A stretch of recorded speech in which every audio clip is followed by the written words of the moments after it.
Je vous remercie. Alors, on a évoqué la question du coup de l'occupation du temps libre avec Olivier, de manière assez positive, vous l'avez vu. Je pense qu'à l'issue, on est tous très enthousiastes à l'idée d'avoir un certain nombre de projets et de défis à relever. La question à côté de l'occupation du temps libre, c'est celle peut-être de la place du travail finalement dans nos vies.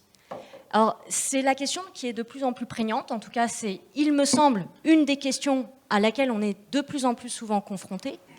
Mais est-ce que c'est vraiment le cas? C'est la question que l'on va se poser avec les différents participants au débat.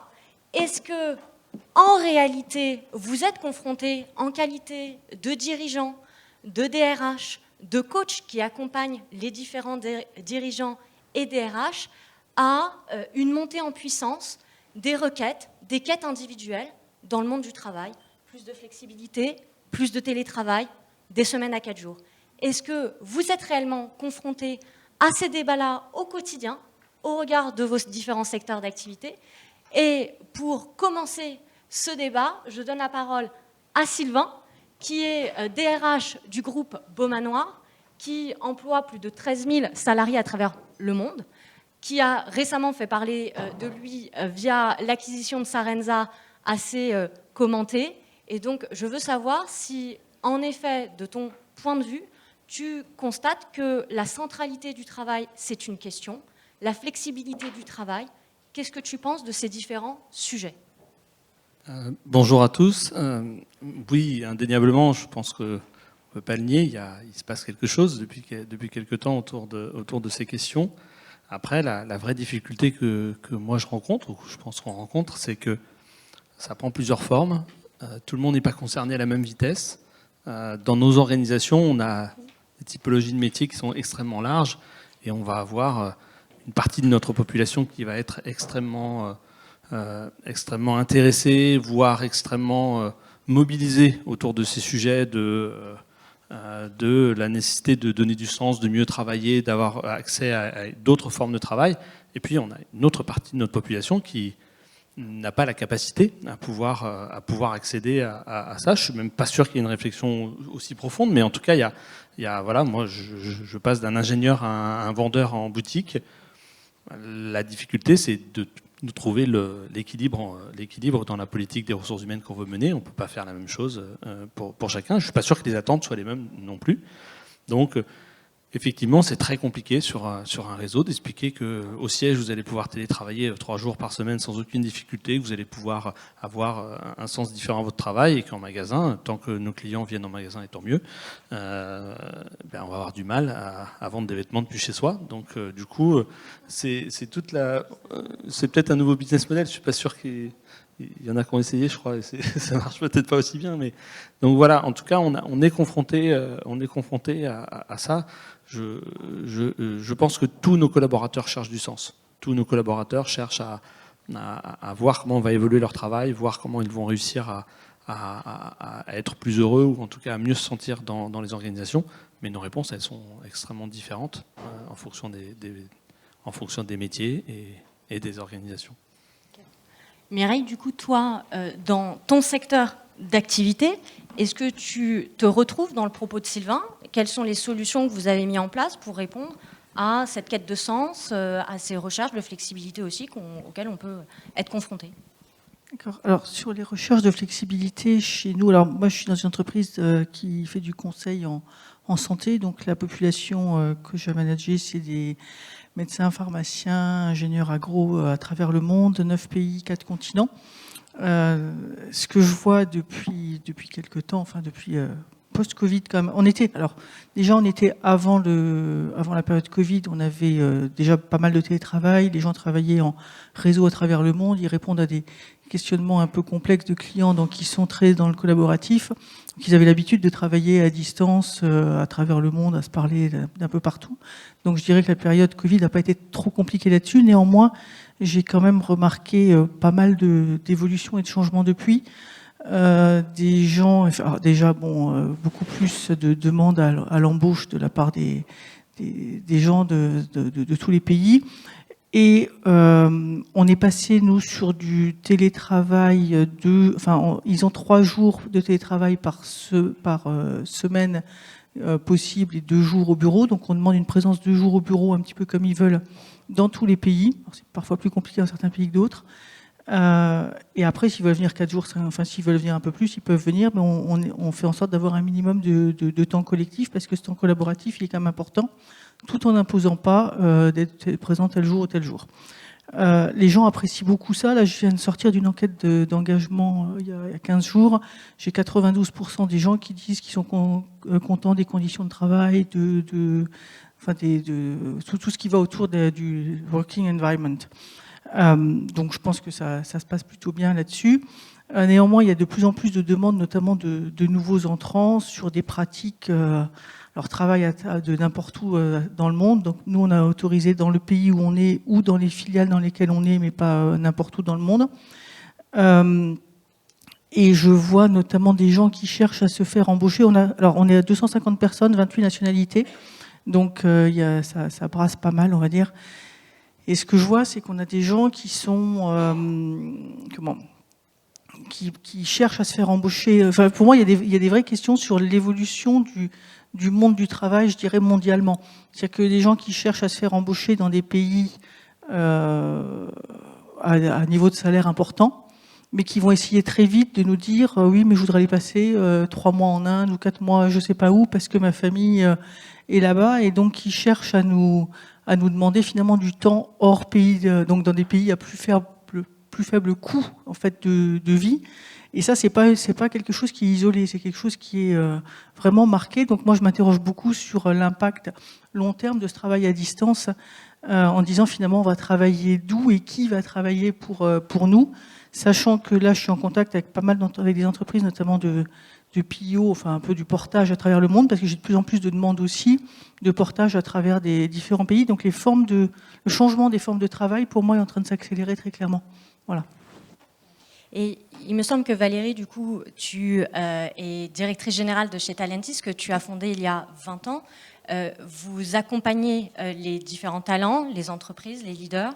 C'est votre cœur de métier.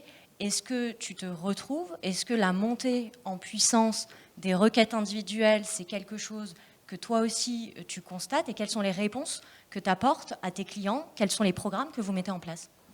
Oui, ce qui était intéressant, c'est que cette année, on va fêter nos 20 ans. Et c'est vrai que ça fait 20 ans qu'on construit des programmes d'accompagnement des managers et des dirigeants sur la notion de leadership, management. C'est très, très clair. On se faisait la réflexion là, cette année avec nos équipes de voir le changement de paradigme, et notamment depuis le Covid, du rapport au travail et du rapport relationnel management-manager. Aujourd'hui, je vois... j'ai jamais vu un aussi faible taux d'engagement global, mais il n'y a pas que moi qui le dis, il y a Gallup et tous les sondages qui le disent à répétition. Et en même temps, je vois que les entreprises à fort niveau de performance ont la même équation. Et ça, nous, on travaille avec des entreprises très fortement performantes, d'autres moyennement performantes. Donc on a cherché à regarder si c'était corrélé, les facteurs de performance et les facteurs d'engagement. Et en fait, il y a l'équation qui ressort de manière très très claire, qui est l'équation sens, reconnaissance, confiance. Premièrement, est-ce que le job que je fais a du sens, pas seulement pour moi, mais au regard des enjeux qui se présentent? 75% des jeunes talents diplômés demandent à ce que leur entreprise ait un impact fort environnemental et sociétal. Vous avez tous regardé la vidéo de Agrotech, de ces jeunes qui ont été sur scène à dénoncer le modèle qui leur était proposé, ou celui de Camille Fournier à HEC. C'est qu'un symptôme, c'est un mini-symptôme pour l'instant, mais nous, on accompagne à peu près 10 000 jeunes talents par an dans 27 pays dans nos programmes, et je peux vous dire que c'est un tsunami qui arrive. Parce que pour l'instant, ils sont très discrets sur le sujet, avec vous, grand groupe ou petit groupe, mais ils ont décidé de moins l'être. Donc, est-ce que l'entreprise dans laquelle je suis construit, répare, plutôt que faire du greenwashing ou du good enough? Deuxième reconnaissance, est-ce que je suis reconnue comme une personne? Et la flexibilité, c'est pas la flexibilité pour la flexibilité, c'est est-ce que je suis reconnue comme une personne en même temps qu'un talent? Donc j'ai une vie, get a life. J'étais avec Chantal Legendre d'Orange tout à l'heure qui me disait, j'ai des dirigeants qui viennent me voir et qui disent, Moi, je vois pas pourquoi, en tant que dirigeant, j'ai moins d'RTT que mes collaborateurs. C'est la première fois cette année qu'il y a autant de gens qui me disent ça, des jeunes talents comme des dirigeants, parce que je veux être reconnue comme une personne et pas seulement comme un talent ou une ressource humaine, pire encore. Je veux être reconnue comme un individu avec toute ma conscience et mon intelligence. Et donc, le feedback, c'est qu'un élément de la reconnaissance. Mais globalement, est-ce que j'ai un dialogue à parité avec les gens avec qui je travaille? Est-ce qu'on est entre adultes? Est-ce qu'on a des conversations intelligentes? Ou c'est juste fais ce que je te dis? Et du coup, là, il y a un challenge pour nous, managers et dirigeants, de dialogue à parité, de dialogue... moi, j'appelle ça stop au bullshito, quoi. Parler de manière honnête et intelligente avec les gens, quel que soit leur statut. Et le troisième truc, c'est la confiance. Management par la confiance, là, pour le coup, il n'y a plus le choix. C'est fini l'histoire du présentéisme, du nombre d'heures, t'es sur objectif. Alors, c'est hyper exigeant en tant que dirigeant, hein, parce qu'il faut savoir manager par objectif, c'est une autre façon de manager. Mais par contre, je te fais confiance. Ne me parle pas de tes horaires, tes machins, je te fais confiance. Et ça va même dans les populations retail, la notion de flexibilité, c'est-à-dire que je connais plein de boîtes qui, dans le retail, revisitent leur modèle de présence dans les boutiques pour laisser cette latitude et cette flexibilité, quel que soit ton statut dans la... Donc voilà, c'est sens, reconnaissance, confiance. C'est challengeant parce que tu as intérêt à bien manager par l'assertivité et la parité et pas par le top-down. Mais moi, je trouve ça hyper enthousiasmant de rencontrer des gens qui disent ma vie, c'est pas vie pro, vie perso, c'est une vie et elle est intégrée. Et moi, je trouve qu'on arrive dans un truc chouette. Sophie, je te vois opiner de la tête. Du coup, j'ai envie de t'interroger. Qu'est-ce que, en entendant les propos à la fois de Sylvain, de Mireille, de Valérie, cela t'inspire? Est-ce que toi aussi, tu es véritablement confronté à la même chose? Est-ce qu'on se dit tous de manière unanime, oui, il y a une réalité, sens, confiance, c'est quelque chose qui est de plus en plus recherché? Est-ce qu'au contraire, c'est pas forcément une réalité partout, ou en tout cas à nuancer? Donc non, c'est vraiment une réalité. Et en effet, tout à l'heure, Olivier le disait, le marché du travail, il est ce qu'il est, c'est-à-dire qu'il est plutôt à l'avantage, en effet, des collaborateurs aujourd'hui. Et donc, en effet, ils imposent un peu le rythme, ils imposent des choix. Et donc, en fait, la question, c'est est-ce qu'on est aligné avec ça ou pas? Et donc, aujourd'hui, en effet, le pouvoir, il est plutôt de ce côté-là. Non, c'est toujours la même chose, c'est toujours une affaire d'équilibre entre quand même une organisation du travail, je rappelle, qui doit quand même correspondre aux attentes de l'entreprise, hein, c'est quand même ça le sujet, et en même temps, en effet, des attentes de collaborateurs qui évoluent et donc qu'il faut prendre en compte. Donc c'est toujours cette question un peu de juste dosage. Ce qui est sûr par rapport à ce que, Valérie, ce que tu disais, c'est que le management va devenir la courroie de transmission majeure et centrale de l'évolution de ces pratiques, mais surtout de porte-parole en fait de la culture de l'entreprise. Et ce que nous on veut aussi, et ce qu'on veut pas. Et ça c'est ok en fait. Dès lors que les règles du jeu sont claires, il suffit de les dire, de les partager dès le moment où on recrute les gens.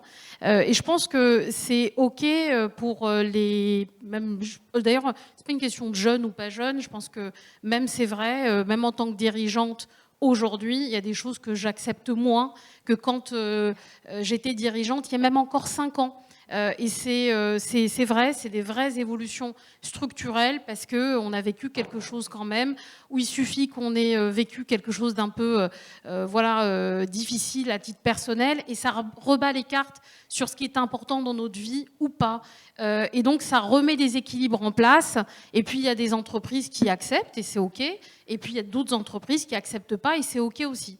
La bonne nouvelle, en effet, c'est que tout le monde soit à peu près clair sur ce qu'il attend et ce qu'il n'attend pas. Et l'entreprise doit faire un exercice de clarification sur ce qui est important pour elle et ce qui n'est, et au contraire, ce qu'elle laisse comme place de liberté, dès lors que ça correspond, à ses enjeux, quand même, de réalisation, de performance, de ces enjeux d'équilibre en termes de culture d'entreprise et ce qu'elle met en place comme colonne vertébrale un petit peu de sa culture, de sa raison d'être et pourquoi elle existe, et puis enfin, et de ses valeurs, et puis enfin d'équilibre, je dirais, entre là aussi des attentes de collaborateurs qui doivent être prises en compte.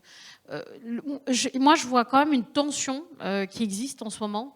c'est quand même, je ne sais pas s'il y a des entreprises cotées dans la salle. Moi, je suis une entreprise cotée, enfin Maison du Monde entreprise cotée. Et je trouve que, typiquement, je trouve un vrai décalage entre les discussions qu'on peut avoir en interne avec un COMEX, des dirigeants, des managers, etc., et puis la sphère financière. Mais quand je dis sphère financière, c'est pas le DAF, hein, c'est vraiment la sphère financière, boursière, etc. Et là, on est à des années-lumière, même s'ils ont pris en compte le côté environnemental, parce qu'il y a des notes ESG qui sont données et qui font que votre valeur est mieux notée que d'autres. Et donc, ça donne des investisseurs différents qui viennent appuyer, gérer votre positionnement marché. Néanmoins, quand même, cette sphère, elle est restée quand même plutôt dans les années 80-90, où il faut plutôt être le leader winner, avec tous les stéréotypes, entre guillemets, qu'on a pu connaître dans ces années-là. Et là, on voit une vraie difficulté, même pour des comités exécutifs, de devoir expliquer que non, oui, on est en train de réfléchir à des logiques de flexibilité du temps de travail. Oui, mais ok, mais ça rapporte combien? C'est pour quoi faire? Et c'est pour m'amener à quoi? Donc, je pense qu'aujourd'hui, typiquement dans le rôle de DRH, je pense que nos dirigeants, ça va, c'est ok, ils ont bien compris. Donc on arrive en fait, et je pense que notre prochain combat, c'est vraiment au sein des conseils d'administration et au sein de ceux qui jouent entre guillemets quand même avec l'avenir des entreprises, parce qu'ils en sont les investisseurs. Bertrand, du coup, on a parlé, Sophie, de collectif et finalement de prise en compte dans le collectif des enjeux individuels, des aspirations individuelles. Toi, au quotidien, est-ce que de la même façon, ce sont des problématiques que tu rencontres, notamment lors des différentes NAO que vous avez pu tous mener? Est-ce que la flexibilité, la semaine de 4 jours, ce type de sujet, tu les as rencontrés? Pas du tout. Non, peut-être juste, si je remonte un cran au-dessus, moi, il y a un débat, alors je sais pas, ce qui me fatigue un peu, alors je vais passer pour un vieux schnock, mais tous les sujets de grandes démissions, de machin, de trucs, et qui voudraient dire, et donc il faut faire de la flexibilité, puis après c'est la course à l'échalote sur chez moi il travaille que 4 jours, chez moi il travaille que 3 jours. Je pense que déjà il faut qu'on remette un peu les choses en perspective. Tu as évoqué un peu la grande démission, mais la réalité c'est que il n'y a pas plus de démissions que ce qu'il y avait avant la crise financière. Et qu'on importe beaucoup, il suffit de regarder les chiffres de la DARES là-dessus qui sont très clairs, il suffit d'aller regarder les data, et on importe beaucoup des trucs qu'on voit aux États-Unis pour peut-être trouver de mauvaises réponses. Donc ça, c'est le premier sujet. Et après, sur les sujets de flexibilité, je pense qu'on a un enjeu, et là je rejoins Sophie, qui est de se dire de quoi nous on a quand même besoin. C'est-à-dire que je trouve qu'on réagit de plus en plus sous l'angle, comme on est confronté à des problématiques de recrutement, je pense que les uns et les autres on est confrontés à des problématiques de recrutement. C'était rigolo, dans la présentation, le slide « La guerre des talents » a commencé. J'ai l'impression qu'il y a 20 ans, on aurait eu à peu près le même slide. Donc je ne sais pas depuis quand elle démarre, la guerre des talents. C'était peut-être pas les mêmes talents, mais ce que je veux dire, c'est on a un rôle, nous, entreprise, un peu ce que vous évoquiez sur le sujet de l'éducation, de créer les conditions de l'engagement de nos salariés.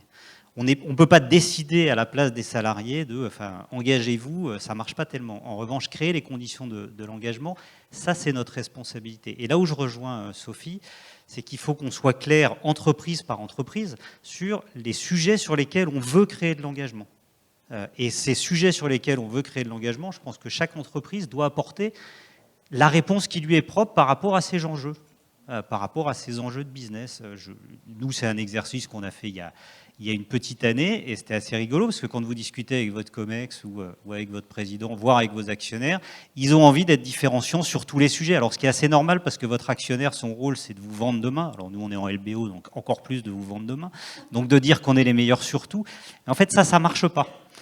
Et je crois qu'à partir de ce moment-là, il faut qu'on soit capable de dire, nous les talents, les salariés, on veut créer de l'engagement sur 2-3 gros sujets. Et oui, on ne va pas ratisser large, mais en revanche, on veut se positionner comme ça, et que les gens puissent après faire le lien entre les conditions de l'engagement qu'on veut créer et la stratégie de l'entreprise. Ça, c'est la première chose. La deuxième chose, par rapport à la question, et notamment sur le sujet de la flexibilité. C'était intéressant la réflexion tout à l'heure de dire la difficulté, ça va être la facilité. Je vais juste prendre un exemple là-dessus. On a un débat avec notre business en Angleterre, où la facilité, c'est de dire, et j'ai un débat avec notre DRH en Angleterre, qui me dit, mais en fait, nous, on n'a pas de politique de télétravail, chacun fait ce qu'il veut, quand il veut, comme il veut. Et ben, je lui dis, ouais, mais ça... Donc petit à petit, on avance et je lui dis, en fait, ça ne va pas être possible. Et sa première réaction, c'est de me dire, ben oui, mais puisqu'un des axes de notre politique, c'est de travailler sur la responsabilisation des collaborateurs, si il faut que finalement le tout est possible, ça va bien dans la responsabilisation. Je dis, enfin, oui et non. C'est-à-dire qu'on a aussi un rôle qui est de préserver le corps social, qui est de faire vivre le collectif et de décider un cadre. Ça me paraît quelque chose qui est vraiment essentiel. Et il faut qu'on soit solide là-dessus. Et c'est là où je vous rejoins. C'est là où c'est difficile parce que tout est tellement facile. Et je le vois dans les recrutements. Les gens nous disent, mais attends, on est en train de recruter quelqu'un qui est à Nantes et qui nous dit, on n'a aucun business à Nantes. Nous, il nous dit, moi, en fait, je viens chez vous si je peux travailler 100% à Nantes. Le marché étant tendu, évidemment, les opérationnels nous disent on peut peut-être faire une exception. Et donc là, la difficulté, c'est de dire non, on va pas faire comme ça. Et après, juste sur le sujet spécifique des NAO, ouais, c'est un sujet qui devient de plus en plus au cœur de ces conversations, en disant finalement, offrez-nous de la flexibilité plutôt que du salaire. Alors tout le monde ne dit pas ça, mais offrez-nous de la flexibilité plutôt que du salaire, ou les deux. Et ce qui est compliqué, c'est que y a des gens à qui, enfin nous on est un groupe très industriel, donc oui, quand vous faites du foie gras dans une usine, vous n'allez pas pouvoir le faire de chez vous, il faut bosser en 3/8, enfin bon. Mais en revanche, celui qui travaille au siège boulevard Haussmann, lui, il peut le faire. Et donc c'est cet équilibre-là dans les négociations qui devient vachement difficile. Il peut faire du télétravail, du foie gras boulevard Haussmann. Il peut, mais ça va pas être. Donc moi, mon propos, c'est il faut trouver cet équilibre. Je pense qu'il faut pas céder parfois à des trucs qui peuvent être faciles, parce qu'on pourrait faire travailler les gens n'importe où. Et je crois qu'on n'a pas encore vu dans la distance ou dans la durée les conséquences de ce qu'on peut être en train de faire. Et il faut pas oublier. Je dirais que l'entreprise a un rôle. Tu évoquais le sujet des actionnaires. Enfin, elle a un rôle et qu'il faut qu'on sache les sujets sur lesquels on veut créer de l'engagement. Et peut-être mon dernier point, et puis après je me tais, c'est on a beaucoup évoqué les questions de sens au travail et j'aime bien le sujet de il ne faut pas opposer le loisir et le travail. Je pense que c'est très juste et qu'en effet opposer ce qui est aliénant de ce qui ne l'est pas. Il y a un des sujets sur lesquels nous on travaille beaucoup pour s'éloigner de l'épanouissement des salariés comme étant un peu l'alpha et l'oméga. Nous on est plutôt à essayer de construire, de dire que pour donner du sens à ce que les gens font, il faut qu'ils soient en capacité de faire les choses, et en capacité d'impacter et en capacité de faire une différence. Et c'est cette capacité d'agir et cette capacité de leur donner les moyens de faire, c'est-à-dire qu'il faut qu'ils soient en volonté et en capacité de faire les choses. C'est ça ce qui les rendra, alors je ne sais pas si c'est épanoui ou heureux, pour autant que ce soit le rôle de l'entreprise, mais c'est ça ce qui va les engager dans l'entreprise, parce qu'ils vont pouvoir avoir les moyens de faire la différence. Et quand on parle de sens au travail, nous c'est vraiment un sujet sur lequel on veut avancer, parce que je pense que pour tout salarié, quand il ne voit pas comment il peut faire une différence, comment son travail impacte, alors que ça soit des sujets environnementaux ou des sujets plus prosaïques, c'est là où je pense le travail devient très très aliénant. Frédéric, du coup, toi, tu accompagnes ton entreprise et toi accompagner au quotidien dans les plans de transformation, notamment vos clients. Est-ce que c'est des sujets que tu abordes avec eux et comment tu les abordes, les solutions que tu leur proposes, ce que tu constates avec les DRH? Oui, bonjour à tous. Alors effectivement, c'est assez marrant d'ailleurs de voir les grands sujets des DRH qui changent au fil du temps. Là, les quatre sujets en fait qui sont clés, qui sont posés. On revient sur un peu des fonctions régaliennes, mais qui sont peut-être pas que de leur responsabilité. C'est on demande, il faut attirer les talents. On va peut-être revenir 2 secondes sur le sujet, d'accord. Il faut les fidéliser. C'est pas tous les faire venir, mais il faut les fidéliser. Je rappelle que je crois que le taux de départ dans la période d'essai des moins de 22 ans, c'est 50%. Donc il y a quand même un sujet intéressant. Il faut les engager. Donc on va revenir sur ce que tu dis. Et il y a un quatrième sujet quand même, c'est le pouvoir d'achat qu'on n'avait pas avant, mais avec l'inflation qui vient d'arriver, ça revient aussi au cœur du sujet. Alors, attirer les talents, il y a deux manières de le faire. Soit effectivement on parle de mission, de vision, d'entreprise, de raison d'être. D'accord ? On dit viens chez moi. Et je trouve ça intéressant d'ailleurs, on reviendra après dessus. Soit je te paye plus que là où tu es. D'accord ? Donc c'est à peu près. Sachant que si je te paye plus que là où tu es, évidemment, ceux qui sont à l'intérieur, je les fais partir. Parce que quand ils voient que. D'accord, donc ça pose un problème dans la fidélisation. On pourra y revenir. On va revenir sur tous les sujets. Il y a beaucoup de sujets. Il y a fidéliser. Alors, donc fidéliser, effectivement, là, il faut que. Le plus important, c'est de tenir ton engagement et ta promesse. Tu as pris un engagement au moment du recrutement, il faut que tu le tiennes. Voilà. Ça, c'est important. Et puis, l'engagement. Alors, j'ai gardé un peu de place pour l'engagement. Si tu n'y crois pas au quiet quitting, peut-être. Il n'empêche que c'était un pic en 2007 et qu'on y revient assez vite. 12% de taux de turnover en France, 19% aux États-Unis. Donc, c'est moins, mais quand même, il y a quand même un sujet. Et je suis tombé sur cet article, c'est de la Fondation Jean Jaurès, ça s'appelle Crise de flemme. Alors je vous lis juste, c'est de la flemme au travail, mais c'est de la flemme aussi perso. Et ça, je trouve intéressant. Cette flemme de sortir de chez soi touche particulièrement les tranches d'âge intermédiaires. 52% parmi les 25-35 ans n'ont pas envie de sortir. C'est-à-dire qu'en fait, pour eux, les mots les plus positifs, c'est sofa, fauteuil, etc. C'est quand même intéressant. Donc des gens qui n'ont même pas envie de sortir pour aller au cinéma, les salles de cinéma se vident. Putain, je veux dire, alors pour aller au travail, tu vois, c'est quand même un vrai sujet. Donc comment tu vas faire pour les engager ? Au moins 35 ans. Ouais, c'est une très bonne nouvelle. Mais bien sûr, mais évidemment. Il faut mettre sofa partout sur les magasins. Ouais, alors attends, les 25-34 ans, et c'est 53%, c'est encore plus des 35-49. Et c'est seulement 33% des plus de 65. Donc ceux qui vont encore au cinéma, c'est les plus de 65. Donc on pose le problème de la retraite. Il y a en 2022 70% d'augmentation du taux d'arrêt de travail des cadres, des managers. Les causes d'arrêt pour maladies psychologiques arrivent largement en tête, plus du double des arrêts pour problèmes musculo-squelettiques, etc. Donc, je veux dire, on a quand même un problème d'engagement, on a un problème de désengagement, plus exactement, on a un problème de pression pour ceux qui sont là. Pourquoi je te dis ça ? Pourquoi je fais le lien entre quiet quitting et puis, tu vois, arrêt de travail des cadres, burn-out ? C'est que le quiet quitting, la première conséquence, parce que tu viens bosser en quiet quitting, sauf que tu fais juste son travail. Et tout le reste, tu ne le fais pas. Et qui est-ce qui le fait ? Ce sont les autres, notamment les managers. Et c'est eux qui finissent évidemment en burn-out parce qu'à force de faire le travail de tout le monde, ils n'en peuvent plus. Je ne sais pas qui disait tout à l'heure, je voudrais qu'on me considère comme une personne. Moi, ça me fait mal parce qu'il y a beaucoup de boîtes où on te dit, tu prends, boîte américaine que je ne nommerai pas, tu prends autant de jours de RTT que tu veux et les jours que tu veux.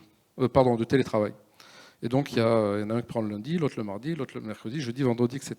Et finalement, on voit bien que le manager, s'il veut voir tout le monde, il est obligé d'être là tout le temps. Tu vois, c'est un peu le problème. Et donc, on se retrouve avec un décalage qui est important. Et voilà, je pourrais parler. Considéré comme une personne, c'est pas donner droit à tous les droits. Exactement, ouais. Sophie, tu veux... Pardon, merci. Non, je voulais juste dire, c'est vrai que la semaine de 4 jours, par exemple, qui a été une forte demande de nos amis belges, puisqu'il y a eu un dispositif légal qui est sorti cette année, enfin en 2022, qui oblige en tout cas les entreprises à s'asseoir autour de la table pour discuter du sujet. D'accord ? Bon, donc on s'est assis autour de la table pour discuter du sujet. Et donc, le point, c'est que dès que vous leur dites, non mais on est bien d'accord que flexibilité, c'est-à-dire le fait de travailler 4 jours, c'est pas les mêmes 4 jours, c'est-à-dire c'est pas du lundi au jeudi, tous, parce qu'on veut quand même tous nos week-ends. Et on est bien d'accord donc que puisque le monde n'est pas parfait, il y a de l'absentéisme, il y a du turnover, etc., que si on a besoin de vous le vendredi, alors que vous étiez plutôt prévu en planning du lundi au jeudi, évidemment que ça vous impose cette flexibilité-là. C'est-à-dire que sinon, on bloque le système. Si tout le monde est là et puis le vendredi, il n'y a personne. Bon, là, du coup, plus personne n'est d'accord. Parce que, en fait, la flexibilité du temps de travail, ça veut surtout dire plus de flexibilité de planning pour les collaborateurs, au bout du bout. puisque par nature, le monde en effet et l'organisation du travail n'est pas parfaite. Et donc en fait, dès qu'on met quand même cette condition-là, typiquement sur la semaine de 4 jours, ils disent « Ah ben non, alors on n'est pas prêt ». Et donc de facto, ça ne peut pas être que dans un sens la flexibilité, c'est forcément dans les deux sens, de l'entreprise et des collaborateurs. Ouais, moi, j'ai 2 exemples. La semaine de 4 jours, on l'a mis en place dans nos magasins, plus pour une réponse d'inflation, puisqu'on est très présent dans les petites villes et donc il faut prendre sa voiture pour venir travailler. Globalement, quand on a posé à peu près les mêmes règles que celles que tu détermines, qui disent qu'on est navré, mais nos clients venant majoritairement plus le samedi après-midi que le mardi matin, il y a des chances que les 4 jours, ils englobent le samedi. On avait quand même vachement moins de volontaires. Donc déjà, ça diminuait. Et puis, inversement, on a repris une société il n'y a pas longtemps, une société qui disposait de 4 voire 5 jours de télétravail. Il n'y avait pas de corps social.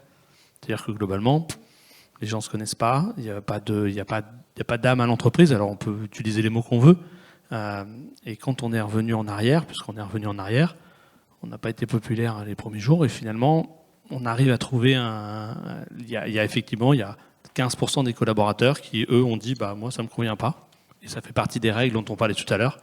Ça ne me convient pas, donc on a facilité leur départ. Si ça ne leur convient pas, il n'y a pas d'enjeu à garder des gens qui n'ont pas envie, des règles communes en tout cas. Et puis finalement, l'immense majorité des collaborateurs ont trouvé leur équilibre, on a fait bien sûr des concessions, on a trouvé un terrain de jeu commun.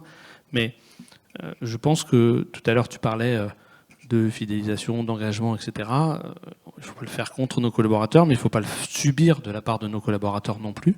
Et donc, c'est trouver le bon équilibre entre les deux. Donc, on a essayé, nous, la semaine de 4 jours, on a essayé un certain nombre d'items différents, mais je crois qu'on a surtout essayé de fixer des règles en adaptant les nôtres. On a un peu grandi parce qu'on était un peu rigide et on s'est adapté, mais on a quand même fixé des règles.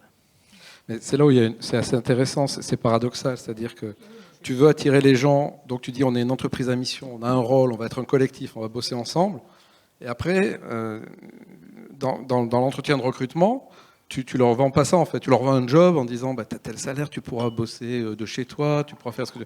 Et donc en fait, est-ce que tu recrutes pour un job ou est-ce que tu recrutes pour faire partie d'un collectif et d'un projet, tu vois ? Et c'est ça qui fait toute la différence. Et je pense que tu as les deux stratégies dans les entreprises. Tu as celles qui disent on va tout faire pour attirer les collaborateurs, tu pourras bosser, tu sais, work from anywhere, c'est-à-dire que ton job il peut être où tu veux. Il n'y a aucun problème. Et puis il y a celles qui disent non, il y a des contraintes, on va bosser si on veut faire ce projet, il faut que tu en fasses partie. Sinon, tu n'es pas salarié, tu es indépendant. Il n'y a pas de problème là-dessus. Mais c'est un choix qu'il faut proposer. Et d'essayer de faire la quadrature du cercle, ce qu'essayent de faire beaucoup d'entreprises aujourd'hui, c'est très compliqué. Tu vois ? À la fois, tu vas être salarié, mais à la fois, tu vas avoir les statuts de non-salarié. À la fois, tu veux faire partie d'un projet, mais à la fois, tu travailles chez toi. Et donc, tu ne fais pas ce qu'il faut pour faire partie du collectif. Ça ne marche pas. Donc, je pense qu'il faut choisir une stratégie, il faut s'y tenir. Je pense que c'est ça le grand enjeu. Je voulais revenir juste sur la semaine des 4 jours, effectivement, sur des expériences, à la fois la mienne et celle d'autres personnes autour de moi. Le constat que je fais sur l'évolution du monde du travail, c'est qu'on a passé des années, alors ça fait un peu vieux de venir dire ça, mais on a passé des années à essayer de réconcilier, en France en tous les cas, cadre, non-cadre, etc. Sont arrivées les lois Aubry, alors c'était il y a longtemps, mais certains d'entre nous les ont négociées, qui ont cassé tout ça. Et aujourd'hui, ce que je vois dans le fonctionnement, notamment sur la semaine des 4 jours, c'est que là, on est reparti sur, il y a ceux qui peuvent faire du télétravail, ceux qui peuvent pas, ceux qui font le foie gras, et puis ceux qui, voilà. Donc, on est reparti sur des catégories et des différences entre les populations. Et ce que je trouve intéressant, c'est pour avoir discuté avec quelqu'un qui a une usine dans un coin perdu de l'Angleterre, qui me racontait comment il avait mis en place la semaine des 4 jours et comment la productivité avait augmenté et comment il n'a plus de problème de recrutement et comment tout ça se passe très très bien. Je me suis dit, donc c'est possible à certains endroits et c'est des vrais enjeux d'attractivité pour des populations qui ne sont pas celles auxquelles on pense quand on parle des cadres. Donc il y a une vraie valeur ajoutée à mettre la semaine des 4 jours à certains endroits et à avoir des résultats réel sur la satisfaction des salariés, sur l'engagement, sur la limitation du turnover dans des régions où, en Angleterre, souvent, il y a beaucoup plus de turnover que chez nous, quand même, en France. Donc, j'avais trouvé son expérience intéressante. Et à l'inverse, moi, j'ai des demandes sur la semaine des 4 jours chez moi. Notamment, ça a poussé fort au UK, aux US, parce qu'il y a eu des expérimentations de fait, notamment par le gouvernement, etc. Et où du coup on me disait ah oui non mais il faut faire ça. Je disais non parce que on parle de surcharge mentale et ça je pense que c'est un vrai sujet actuel. Alors parce que aussi les gens utilisent les téléphones, enfin utilisent tout un tas de choses et ils arrivent plus à se déconnecter. Et du coup le sujet sur des métiers qui sont des métiers où on fait travailler son cerveau beaucoup. C'est comment nous, entreprises, on fait en sorte qu'ils diminuent leur charge mentale et regrouper sur 4 jours. Alors on va me dire oui, mais comme ça ils ont un jour de plus pour faire la fête et se reposer. Je crois que le temps collaboratif, justement, dans certains métiers, il est extrêmement important. Et typiquement dans le métier dans lequel je suis aujourd'hui, qui est un métier de consulting, je pense que passer à la semaine de 4 jours diminuerait la qualité collective de l'ensemble. Et donc j'y suis assez fermement opposé. Et à chaque fois la question c'est effectivement c'est quoi l'entreprise, enfin quel est le métier de l'entreprise et qu'est-ce qu'on veut atteindre en termes de travail à la fois et collaboratif et individuel. Et donc, semaine de 4 jours, 8 sur des métiers d'usine, en l'occurrence, et puis un peu moins sur des métiers de consulting, par exemple. Ce qui n'est pas... c'est peut-être contre-intuitif pour certains, mais en tout cas, moi, j'ai une vraie conviction chez nous que c'est pas une bonne chose. Voilà. Dans la salle, la semaine de 4 jours, est-ce que c'est quelque chose qui a été expérimenté ou pas du tout ? J'ai pas l'impression que ce soit forcément le sujet, la semaine de 4 jours, et que c'est plutôt expérimental. Inversement, le télétravail. Télétravail. Qui est à 2 jours dans l'entreprise ? C'est un minimum requis ? Ok. 3 jours ? Est-ce qu'il y en a qui sont à 3 jours, au moins ? Ok. Full télétravail, est-ce que vous en avez ? Ok. Et ça se passe comment, du coup ?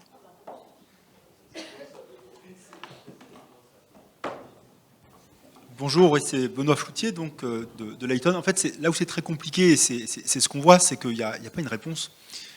Il y en a plein selon les, on va dire la seniorité du collaborateur, selon la position géographique, selon son envie personnelle aussi, selon son management.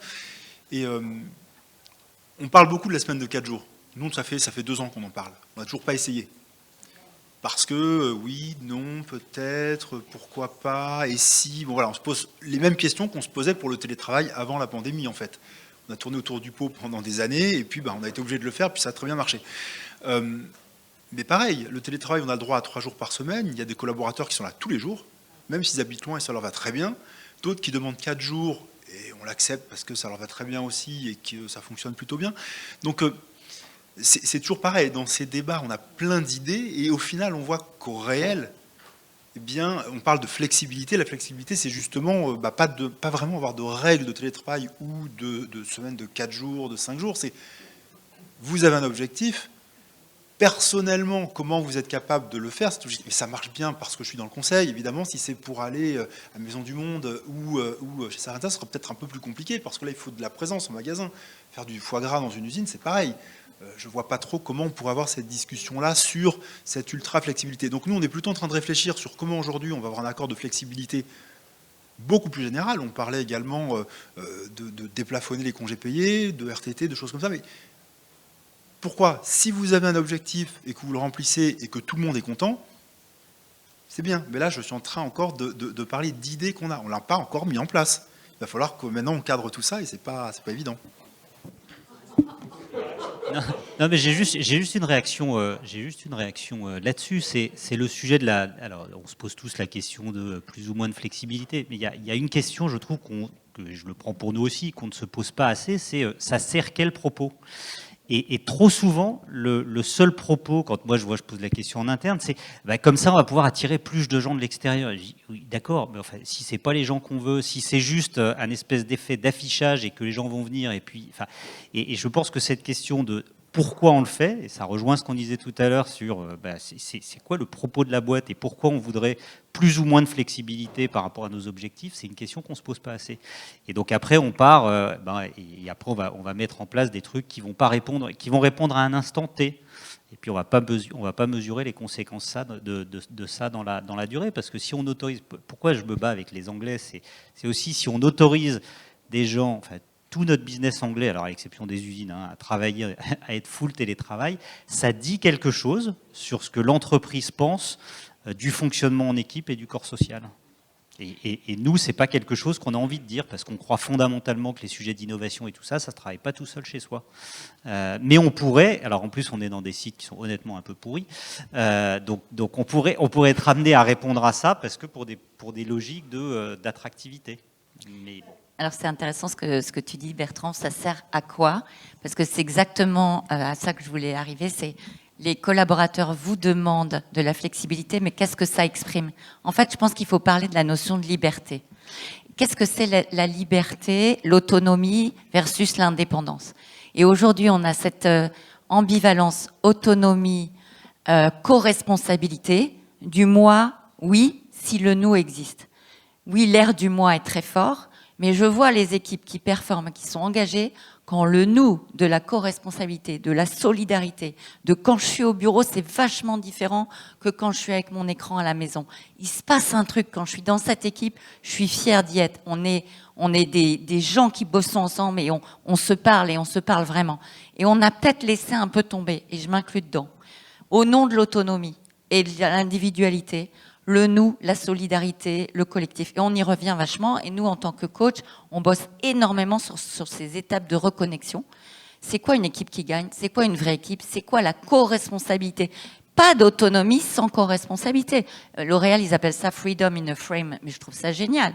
C'est, oui, il y a, à la limite, pourquoi pas, tu fais ce que tu veux à partir du moment où le cadre de l'entreprise, et notamment de l'exigence et de la performance, est là.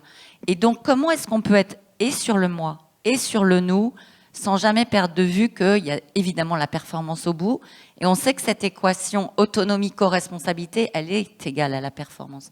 Mais les écouter sur cette flexibilité, c'est comme le bout de l'iceberg. Ça parle de ma liberté. Oui, tu veux être libre, très bien, mais tu es dans une équipe. C'est quoi les règles de l'équipe? Est-ce que tu les as comprises? Si tu veux faire du rugby, va dans une équipe de rugby, c'est le foot, ici. Et cette conversation, elle est intéressante. Je suis assez surpris, je suis assez curieux, de ce que ça va être dans 3 ans. Parce qu'en fait, on a cette sortie de Covid qui nous a donné de nouvelles injonctions, où finalement, on a presque pris un grand coup de barre à droite ou un grand coup de barre à gauche. J'ai le sentiment que les équilibres vont se recréer et qu'on va sans doute trouver un peu mieux, alors mieux si c'est le bon terme, je sais pas, mais un peu plus que ce qu'on faisait avant, mais sans doute pas autant que ce qu'on veut entendre à droite à gauche, où on a aussi beaucoup d'injonctions qui viennent parce que une petite frange de la population réfléchit beaucoup à ce sujet et apporte une vraie différenciation de travail. Je pense que, voilà, je ne suis pas certain que dans 2-3 ans, on ait complètement mis la barre à droite ou à gauche. En tout cas, ça fait partie de ce que vous disiez tout à l'heure, M. Babot, de se dire on a quand même encore un peu la main pour faire en sorte qu'on puisse changer ces équilibres-là. Donc, on le voit avec le télétravail. À la sortie de Covid, il fallait 3-4 jours dans les entreprises. C'était presque écrit. Tout le monde, finalement, on s'aperçoit qu'il y a une espèce d'équilibre qui se crée aujourd'hui, et parce qu'il y a de l'apprentissage qui a été fait, et puis une meilleure façon de le faire. Donc voilà, je suis un peu curieux de voir ce que ça donnera dans 2 ans. Oui, moi je voulais juste, Xavier Tedeschi, groupe Inotera, je voulais juste apporter une expérience que je suis en train de vivre par rapport à vos débats très intéressants et qui me donnent à réfléchir sur la suite. On avait un accord de télétravail avant le Covid, qui était à 2 jours par semaine, par salarié, etc., etc. Et votre question m'a fait penser à ça. Qui est à 2 jours, qui est à 3 jours? Donc on a passé le Covid sur ce modèle. Et puis la sortie de Covid, j'ai réuni un laboratoire social de gens externes, internes, managers, partenaires sociaux. Et on est venu très vite à une conclusion qui arrivait des partenaires sociaux qui m'ont dit, mais finalement, il faudrait quand même rappeler 2 choses, que dans le télétravail, il y a travail. Et que la deuxième chose, c'est que c'est pas une organisation individuelle, mais une organisation collective. Et qu'à force de parler d'individus, d'ailleurs cet après-midi on parle beaucoup, je veux du télétravail, etc., les gens rentrent dans des rites où c'est le lundi et le jeudi, point. Pourquoi? Parce que je me suis organisé, c'est le lundi et le jeudi, et on en oublie le sens commun. Donc on a rabattu les cartes, et j'aime beaucoup ce débat-là parce que ça fait réfléchir, et je leur ai dit, très bien, on va d'abord redescendre le cran du nous à l'équipe, et plus au site, mais à l'équipe. Et c'est l'équipe seule qui va se débrouiller à gérer son télétravail. Moi, je donne un cadre, c'est X jours par trimestre. Donc il n'y a plus de 2, de 3, de 4. Ça peut être 4, 1, 0, 3, etc., etc. Tout le monde m'a dit, mais tu vas mettre un de ces bordels dans le truc. Rien. Ça marche tout seul. Depuis 6 mois. Ça marche tout seul. Le manager a repris la main, le manager de proximité a repris la main, avec le RRH de proximité, et ça fonctionne tout seul. J'y croyais pas. Quand j'ai signé, je serrais les pouces en disant on va voir comment ça va marcher. Et ben ça marche super bien. Donc c'est devenu de nouveau du collectif et plus de l'individuel. Ça s'autorégule entre eux en disant non mais écoute, c'est pas la peine que tu viennes cette semaine parce que voilà, t'es plutôt cool cette semaine, je vais prendre le relais. Hein, ça fonctionne tout seul. Par contre, la deuxième chose qui m'est apparue, c'est le problème, parce qu'on n'en a pas parlé là, c'est la discrimination entre le télétravailleur et le non-télétravailleur. Je pense que ça nous pend au nez, mais pas dans les 4 ans. Dans les mois qui viennent, on aura une première jurisprudence sur... Elles sont déjà en Italie, elles sont déjà en Espagne, sur le fait qu'il y a discrimination entre le télétravail et le télétravailleur. Alors oui, la semaine de 4 jours est une réponse en disant, bah, écoutez, celui qui n'a pas pu faire autre chose qu'un CAP ou etc. pour des tas de raisons et qui est fraiseur-tourneur, effectivement, comme tu le disais Frédéric, dans sa cuisine, c'est un peu compliqué de déménager un métier à tisser pour nous, par exemple, ou des gélules, etc. Et donc, on a fait une première étape qui me paraissait intéressante, je voulais la partager avec vous, c'est que j'ai demandé à chaque RRH de décomposer tous les postes de non-télétravailleurs en mission télétravaillable. Par exemple, un laborantin ne peut pas aller faire du labo dans sa cuisine. Ça, c'est pas possible, on ne déménage pas la paillasse, on ne déménage pas les produits dangereux. Par contre, rédiger un audit, rédiger une analyse, rédiger un rapport, il peut le faire. Donc c'est de désigner, évidemment, comme tout le monde, des postes non télétravaillables, mais dans le non télétravaillable, de trouver des missions télétravaillables. Et peut-être qu'après, on en viendra à la journée, à la semaine des 4 jours, en disant, mais tout ça, finalement, on peut le regrouper. En peut-être pas 4 jours à chaque fois, je prenais ce que vous disiez, Sophie, c'est peut-être pas comme ça, automatiquement, c'est 4 jours toutes les semaines. C'est peut-être des semaines à 5, des semaines à 3. Voilà. Alors notre pire ennemi, parce que j'ai noté ce que vous disiez, il y a un combat.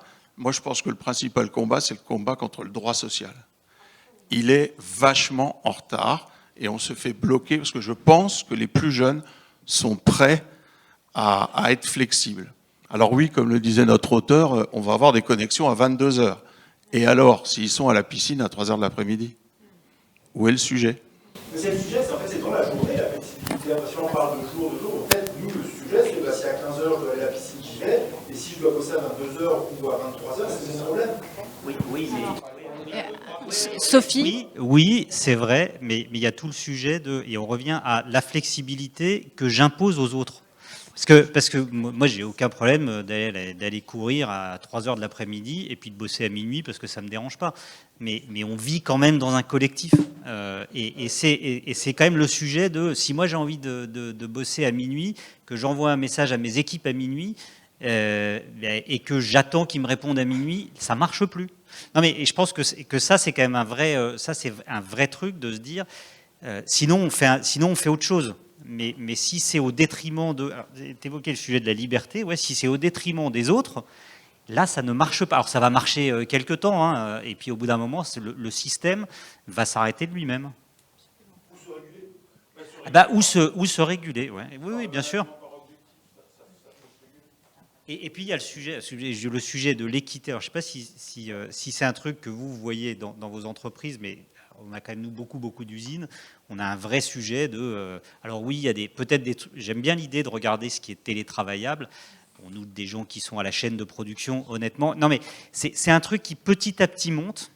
Et on le voit même dans les demandes de télétravail. Il y a on a des gens, alors quand l'essence a vachement augmenté, il y a des gens qui nous ont dit, dans ce cas, est-ce qu'on n'a qu'à pas faire, comme en plus on a des sites en province qui sont assez éloignés, est-ce que vous ne pouvez pas nous, de manière exceptionnelle, faire 4 jours de télétravail au lieu de 2 ?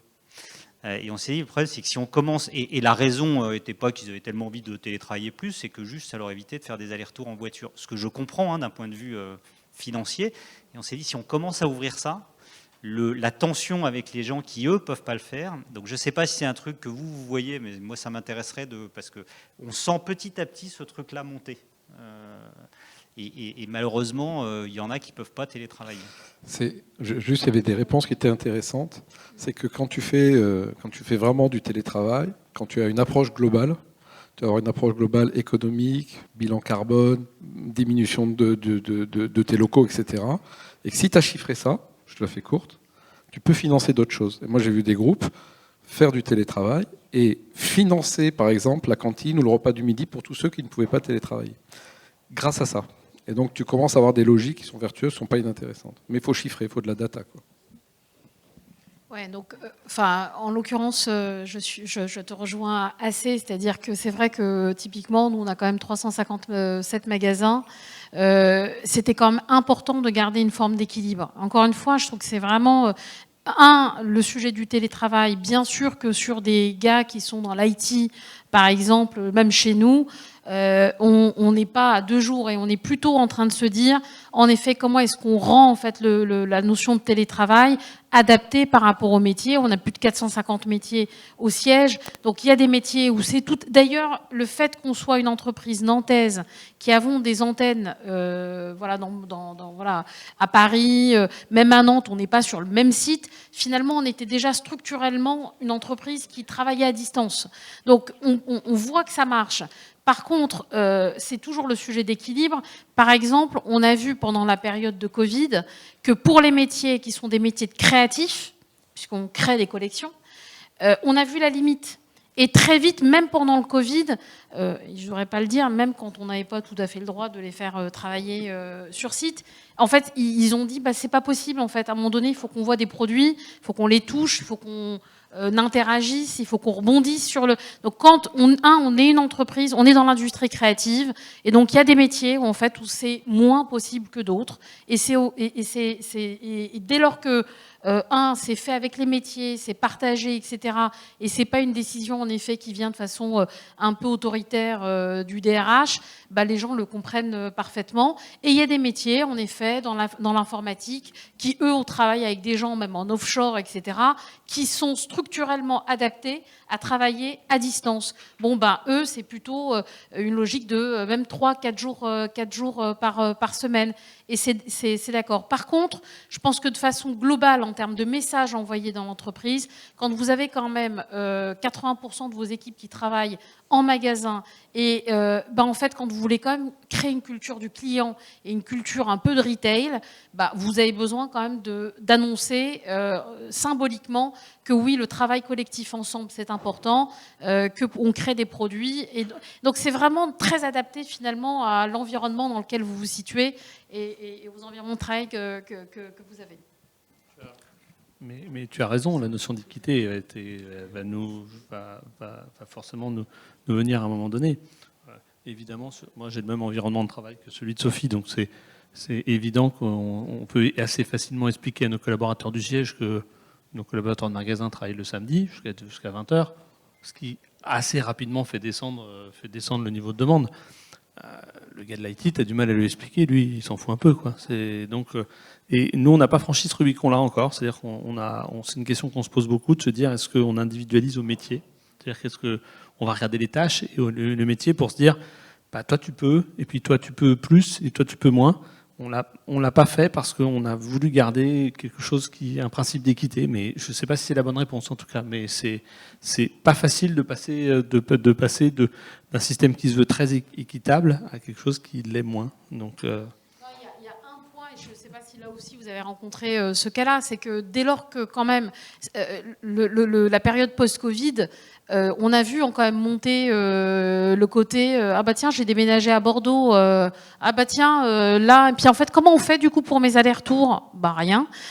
Donc en fait il y a quand même ce besoin pour aider les managers, parce que nous on est support aux managers. Les managers, ils étaient paumés. Ils savaient plus s'il fallait qu'ils disent oui, qu'ils disent non. Si, en effet, lui, 4 jours, ça me dérange pas, c'est OK, ça se fait. Ah oui, mais toi, le copain d'à côté, lui, il a dit non. Donc, en fait, inéquité, déjà à l'intérieur du truc. Donc, la fonction RH, elle a dû, en effet, à un moment donné, dire c'est comme ça que ça se passe et le cadre, il est comme ça. Bien sûr qu'il y a toujours des exceptions et bien sûr qu'on est mais par contre, il faut toujours savoir les expliquer.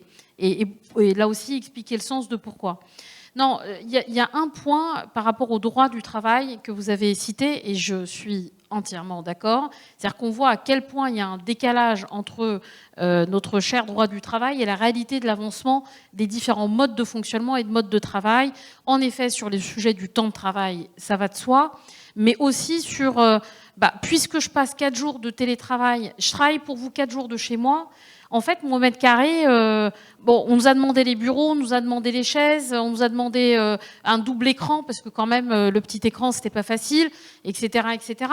Mais à quand, en fait, le côté, ça serait bien de payer une partie de mon loyer, hein, parce que moi, je dédie quand même un nombre de mètres carrés pour travailler, parce qu'il y a des entreprises qui ont dit au choix, et puis il y a des entreprises, notamment américaines, qui pendant très longtemps, certaines encore aujourd'hui, impose en fait le télétravail de chez soi, puisque ça évite des coûts de mètres carrés de bureaux. Et d'ailleurs, je crois que les entreprises dans le real estate n'ont jamais autant cherché de nouveaux locaux, c'est-à-dire moins importants.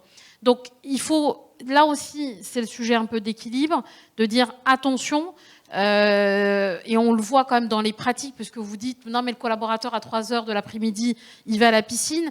Ok, s'il a un accident, il se passe quoi ? Qui est responsable ? Et puis, non mais quand même, on est quand même encadré par un truc qui s'appelle le droit du travail. Pardon ? C'est le maître nageur le responsable. Et Sophie, si tu permets, j'ajouterai quelque chose. Nathalie Liébert, Edenred. Je souscris tout à fait à ce qui vient d'être dit. Je pense que notre rôle, c'est en effet de faire preuve de tempérance par rapport à ces sujets, même s'ils sont... s'il y a une certaine impatience de la part des candidats sur toutes ces mesures, nous, notre rôle, c'est effectivement de les analyser, de les mesurer dans le temps. Je pense que le droit a beaucoup évolué, n'est-ce pas, Émilie, sur ce sujet, sur le sujet du télétravail, pour le coup. Il y a un autre pan sur lequel nous devons être vigilants et anticiper, c'est le pan de la santé du travail. On l'a évoqué. Aujourd'hui, au temps présent de l'intensité du travail... Et si on parle de la semaine de 4 jours, si on intensifie sur 4 jours, donc on expose le collaborateur à une tension. Mais je pense aussi aux effets du télétravail à moyen et à long terme, puisque tu parlais des aménagements de poste. Certains l'ont fait, certains l'ont pas fait. Est-ce que nous sommes allés vérifier le poste de travail ? Est-ce que nous sommes allés, avec les CSSCT, mesurer l'ergonomie du poste ? Non. D'ailleurs, ils ne nous l'ont jamais demandé. Ils sont très silencieux sur ce sujet. D'ailleurs, ils ne mettent pas la caméra quand ils sont en télétravail. C'est bizarre quand même. Tu l'as remarqué aussi. Hein. Je pense à un truc de sofa ou de lit. Ouais. Je préfère qu'on en parle. Mais ma crainte aussi, c'est que d'ici quelques années, on ait des TMS, des RPS qui sont opposables à l'employeur. Donc l'idée, c'est pas de brandir ce truc, mais c'est au contraire de l'anticiper, de l'accompagner. Je pense qu'il faut pas aller contre le sens de l'histoire, mais y aller dans le temps. Je pense qu'il faudra aussi travailler avec des sociologues pour voir ces évolutions aussi, si elles sont post-Covid, structurelles, ou bien si elles vont s'inscrire dans le temps. Et ça serait d'ailleurs intéressant, Delphine, de faire un plateau avec des sociologues sur ces sujets-là, pour qu'on s'inspire. Tu passes la commande. Ouais. Juste un commentaire. Il y a une chose qui me vient sur laquelle je pense que la fonction RH, on a un rôle, c'est le management du risque. Parce que moi, j'ai eu quand même des tas de situations un peu surprenantes. Je vais en prendre une pendant le Covid de quelqu'un qui était en charge de la sécurité Haïti, qui est parti dans son pays d'origine, à savoir Haïti, et qui m'expliquait qu'il pouvait parfaitement gérer la sécurité Haïti depuis Haïti. J'ai fini par le licencier après des discussions, des possibilités de payer le billet de retour. Enfin, on a tout cherché pour le faire revenir, il n'est pas revenu. J'ai eu un deuxième sujet avec quelqu'un qui est parti, qui m'a dit qu'elle télétravaillait depuis Strasbourg. Et en fait, je me suis rendu compte au bout de 2 mois et demi par les serveurs informatiques, parce qu'on a eu une remontée d'une connexion depuis la Russie. Et on s'est dit, mais qu'est-ce qui se passe ? Et non, mais c'est quand même notre réalité tous les jours, ça. Hein. Et il se trouve que la personne était partie s'installer au Liban. En fait, elle a fait 2 jours. C'est-à-dire qu'elle a signé un contrat chez moi en France en disant, je veux télétravailler. Moi, j'ai à peu près 20% de mes salariés qui sont en full télétravail. Très bien. Strasbourg, l'adresse. Quand on lui téléphonait, elle disait, non, mais il fait beau à Strasbourg aujourd'hui. Très bien. En fait, elle était installée au Liban. Sauf que le Liban, le serveur les plus proches, c'est Israël. Israël, il y a quand même un sujet de sécurité plus marqué. Elle a voulu à un moment donné passer un certain nombre de choses. C'est parti via la Russie. Russie. Là, l'informatique est venue me voir en mode panique en me disant Mireille, on a des trucs qui se passent sur les serveurs depuis la Russie, etc. On est quand même sur des données de santé. Et elle était en charge de la qualité quand même pour l'entreprise. Donc vous dites bon, ok. Et donc je pense que alors j'ai fait 2 exemples là, en fait. Enfin, et j'en ai parlé en interne en disant attendez. Il y a ce qu'on vous autorise et puis il y a ce qui est juste pas possible. Et je pense qu'on a un rôle pédagogique extrêmement important d'explication, alors aussi sur les risques sociaux, accidents de travail, sur la fiscalité, parce qu'en fait, je pense qu'il y en a certains qui ne se rendent pas compte de ce que ça veut dire aussi. Donc en fait, dans notre rôle, on a un rôle sociétal, je dirais, d'expliquer les enjeux fiscaux, sociaux, financiers, enfin tout ce qu'on veut autour, qui n'était pas forcément notre job il y a quelques temps, et sécurité informatique ou autre, pour qu'effectivement les gens comprennent mieux ce qui est possible et pas possible au sein de l'entreprise, et puis aussi qu'on puisse gérer justement cette équité, parce que je pense qu'effectivement notre rôle est de plus... Enfin, moi aujourd'hui, chacune des décisions que je prends, je me dis en termes d'équité par rapport au reste de mes équipes à travers le monde, qu'est-ce qui fait sens entre un type à Boston et un à Madagascar, qu'est-ce qui fait, enfin, et de me dire finalement c'est quoi mon plus petit dénominateur commun entre tous ces gens-là que je peux expliquer et raconter finalement à tous pour qu'effectivement ils comprennent bien pourquoi on va dans ce sens-là, et pourquoi on dit oui dans certains cas et non dans d'autres. Voilà. Le truc, je voudrais juste le redire, mais le sujet de la flexibilité, alors c'est un sujet qui est au cœur des discussions, enfin on le voit, qui nous anime, mais je crois qu'il ne faut pas oublier, et là ça remet la fonction, je pense que c'est une de nos responsabilités clés, de travailler, je le redis, sur les conditions de l'engagement. Et le sujet de la flexibilité peut devenir parfois, même avec nos COMEX, un sujet un peu de facilité. C'est-à-dire, en fait, on veut que les gens viennent, on ne va pas se poser la question des conditions de l'engagement dans l'entreprise A ou B, et on va avoir un COMEX qui va dire il faut faire plus de flexibilité, machin. Et oui, il faut qu'on le traite, mais je crois que notre responsabilité, elle est plus profonde que ça. Elle est vraiment d'aller identifier par rapport à ce que la boîte veut faire, par rapport à sa feuille de route stratégique, c'est quoi les leviers qu'il faut activer. La flexibilité peut en être un. Mais nous, on a ce rôle d'aller secouer nos COMEX pour leur dire c'est sûrement pas le seul levier. Et ça, il faut vraiment le remettre au cœur de nos conversations, parce que je trouve que ce sujet de la flexibilité, je ne dis pas qu'il ne soit pas important, mais si c'est que ça, la conversation qu'on a avec nos COMEX, et qu'on n'est pas sur les conditions de l'engagement par rapport à la feuille de route stratégique de la boîte, on passe, nous, DRH, à côté de notre job. Ça me fait penser à un sujet philosophique, je ne sais pas si j'ai encore le temps, mais tu sais, on parle de rémunération variable en disant c'est de la motivation extrinsèque, et évidemment la motivation extrinsèque tuant la motivation intrinsèque. Tu as tous les théoriciens de la motivation, Pink, etc., qui ne sont pas des théoriciens de la rémunération, mais qui disent arrêtez de faire du variable. D'accord ? Parce que finalement vous faites des chasseurs de tête, chasseurs de primes. Exactement. Et alors, moi ce que je trouve intéressant avec l'histoire du quiet quitting, c'est que finalement je ne fais plus ce que je faisais naturellement, puisque finalement la promesse que me donnait l'entreprise de progression, etc., ne m'intéresse plus, donc je vais faire juste le minimum. Et donc finalement, pour ce que les gens fassent un peu plus, tu vas être obligé de remettre du variable. Donc tu vois, c'est paradoxal en fait. C'est pas que le variable font que les gens ne te disent pas « Ah non, mais si j'ai pas de prime, je le fais pas ». C'est « Non, je le fais pas, sauf si tu me donnes une prime ». En fait, c'est le contraire. Bon, je vous laisse réfléchir à la question. Mais... Moi, j'avais une question. Intéressante celle-là. GPT, on va... En conclusion, ou presque, de cet échange, j'avais une question pour vous, Olivier. C'est en écho à ce que vous disiez de travail, loisir, et comment est-ce que ce travail ou loisir est-il aliénant ou enrichissant, puisque ce que vous dites, c'est que notre enjeu, c'est de rester libre dans notre esprit et aux commandes de notre esprit à tout moment. Est-ce que ce que vous décrivez du loisir avilissant, c'est quelque chose qui fait écho à ce qu'on pourrait vivre dans les entreprises que moi, personnellement, je ne vois pas. S'il y a des gens qui sont dans l'avilissement, enfin, est-ce que le parallèle de ce que vous faites sur le loisir dit négatif, entre guillemets, vous le voyez aussi sur le travail qui devient non producteur d'engagement, non producteur de valeur Parce que vous nous avez parlé que d'un côté de la... En fait, j'ai l'impression que la crise du travail et la crise du loisir se répondent et se correspondent. Il y a une crise du travail parce qu'il y a une crise du loisir, et il y a aussi une crise du loisir parce qu'il y a une crise du travail. En fait, il y a une crise de sens. On vit dans une époque qui est caractérisée par une sorte de vide téléologique. Le vide téléologique, c'est quoi ? Il y a un vide de fin dernière, il y a un vide de sens. il y a un vide de pourquoi, en fait.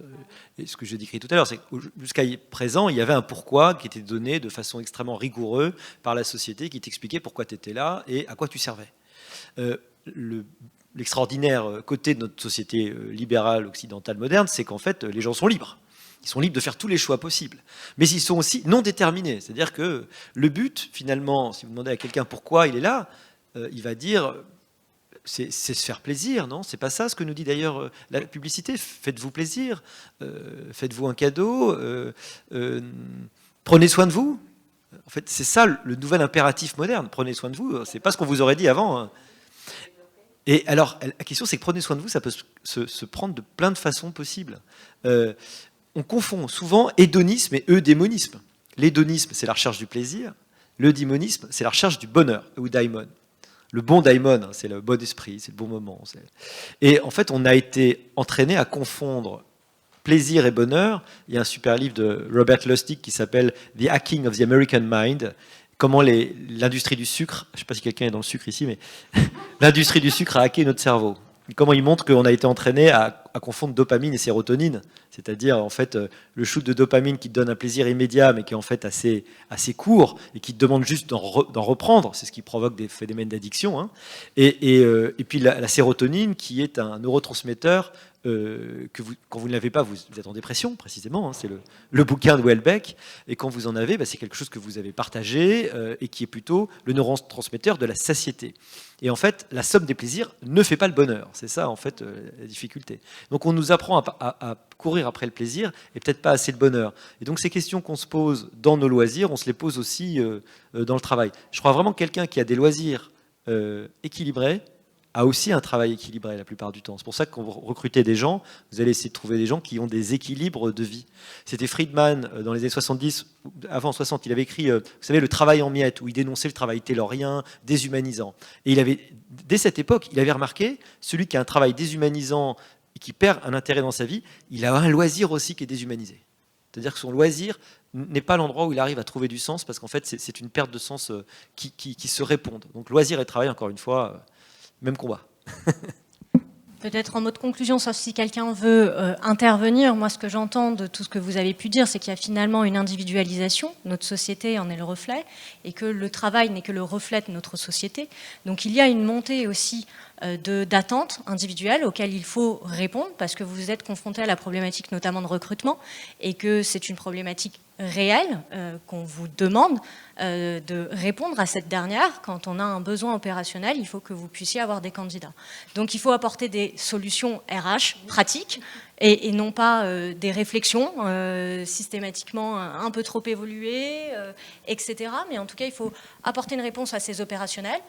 Et en revanche, à côté de ces aspirations, qui est de recruter et de trouver des talents, de répondre à des attentes individuelles, il faut un équilibre avec le collectif, parce que l'entreprise, à la base, c'est un pacte social, c'est une réunion d'individus qui doivent faire sens ensemble, travailler ensemble, et que si on ne fait qu'additionner des aspirations et des réponses individuelles, il va y avoir un frottement à un moment donné.